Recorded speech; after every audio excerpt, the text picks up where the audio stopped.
ఈ dry fruit laddu మన ఇంట్లోనే చాలా ఈజీగా, సింపుల్‌గా చేసేసుకోవచ్చు. అంతా బావుంటాయి. బయట కూడా ఇంత టేస్ట్ ఉండవు. ఇంకా బయట 1400 అలా చార్జ్ చేస్తారు. Only dates, almonds, cashew nuts మాత్రమే ఉంటాయి వాటిలో. ఇంకా మన ఇంట్లో చేసుకుంటే మనం కస్టమైజ్‌గా చేసుకోవచ్చు. మనకిష్టమైన డ్రై ఫ్రూట్స్ అన్నీ యాడ్ చేసుకొని, ఇక్కడ నేను అన్నీ సేమ్ క్వాంటిటీ అయితే తీసుకోలేదు. నాకు నచ్చినవి మట్టుకే యాడ్ చేసుకున్నాను. మీరన్నీ సేమ్ క్వాంటిటీ కూడా తీసుకోవచ్చు. Almonds 1 cup, cashew nuts, water melon seeds, sunflower seeds and pumpkin seeds. ఇప్పుడు తెలుగులో చెప్తాను. గుమ్మడి విత్తనాలు, సన్‌ఫ్లవర్ సీడ్స్, బాదం పప్పు, జీడిపప్పు అండ్ పుచ్చపప్పు మొత్తం 1 కప్పు తీసుకోండి. అన్ని ఈక్వల్ క్వాంటిటీతో. ఇక్కడ 2 కప్పుల డేట్స్ ఉంటాయి కదా! వాటిని సీడ్‌లెస్ తీసుకొని విత్తనాలు మొత్తం తీసేసి మిక్సీ పట్టుకోవాలి. ఒక ఫైన్ పేస్ట్ లాగా ఇందాక నేను చూపించినట్లు. ఒక పాన్ తీసుకొని కొంచెం నెయ్యి కానీ, వెన్న కానీ యాడ్ చేసుకొని మంచిగా కాగిన తర్వాత మనం చిన్న చిన్న ముక్కలుగా కట్ చేసుకున్న బాదం పప్పుని కూడా యాడ్ చేసి 2, 3 నిమిషాలు అలా వేయించుకోవాలి. మరి ఎక్కువ మాడకొట్టొద్దు. మీకు ఒకవేళ కట్ చేసుకోవడానికి అంత టైం లేకపోతే మిక్సీ 1 టైమ్ అలా 1 సెకండ్ అలా ఉంచి ఆపేయండి సరిపోతుంది. ఇంకా టూల్స్ కూడా ఉంటాయి ఆన్‌లైన్‌లో. అవి నేను కింద మెన్షన్ చేస్తాను. ఇంకా ఈజీగా కట్ చేసుకోవచ్చు.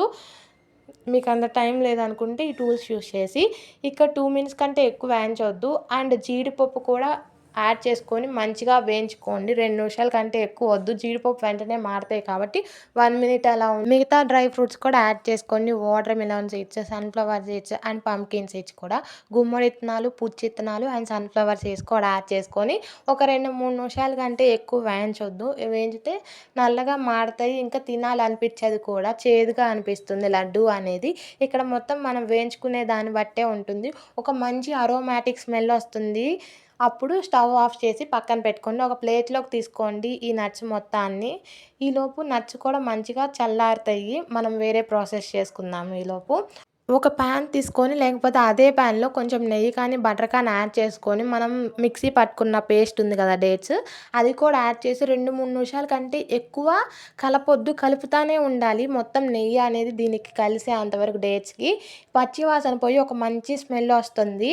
అంతలోపు కలుపుకొని మరి ఎక్కువ మాడితే చండాలంగా ఉంటాయి డ్రై ఫ్రూట్ లడ్డు. లేకపోతే మీరు స్టవ్ ఆఫ్ చేసి పాన్ హీట్ అయిన తర్వాత కింద పెట్టి కలుపుకోండి. మొత్తం డ్రై ఫ్రూట్స్ మొత్తం యాడ్ చేసి మంచిగా కలుపుకోవాలి. ఇక్కడ డేట్స్ మంచిగా వేయించడం వల్ల నెయ్యిలో డేట్స్ అనేది పచ్చి వాసన పోయి ఒక మంచి స్మెల్ వస్తుంది. ఎక్కువ రోజులు కూడా ఉంటుంది. మనం నార్మల్‌గా వేయించుకొని డైరెక్ట్‌గా యాడ్ చేస్తే తినేటప్పుడు కొన్ని రోజుల తర్వాత ఒక రకమైన స్మెల్ వస్తుంది. తినలేము. డేట్స్‌లో డ్రై ఫ్రూట్స్ అనేవి మంచిగా కలిసేలాగా కలుపుకోవాలి. ఇక్కడ నేను చూపిస్తున్నట్లు మొత్తం కొంచెం కొంచెం తీసుకొని లడ్డూలు చేసుకోవడమే. ఇంకా ఈ డ్రై ఫ్రూట్ లడ్డు తినడం వల్ల ఎవరికైతే ఇర్రెగ్యులర్ పీరియడ్స్ వస్తాయో వాళ్ళకి కరెక్ట్‌గా పీరియడ్స్ వస్తాయి రెగ్యులర్‌గా. అండ్ మనకి ఇమ్యూనిటీ బూస్టప్ అవుతుంది. ఇంకా పిల్లలకి కూడా డైలీ ఒకటి ఇవ్వండి.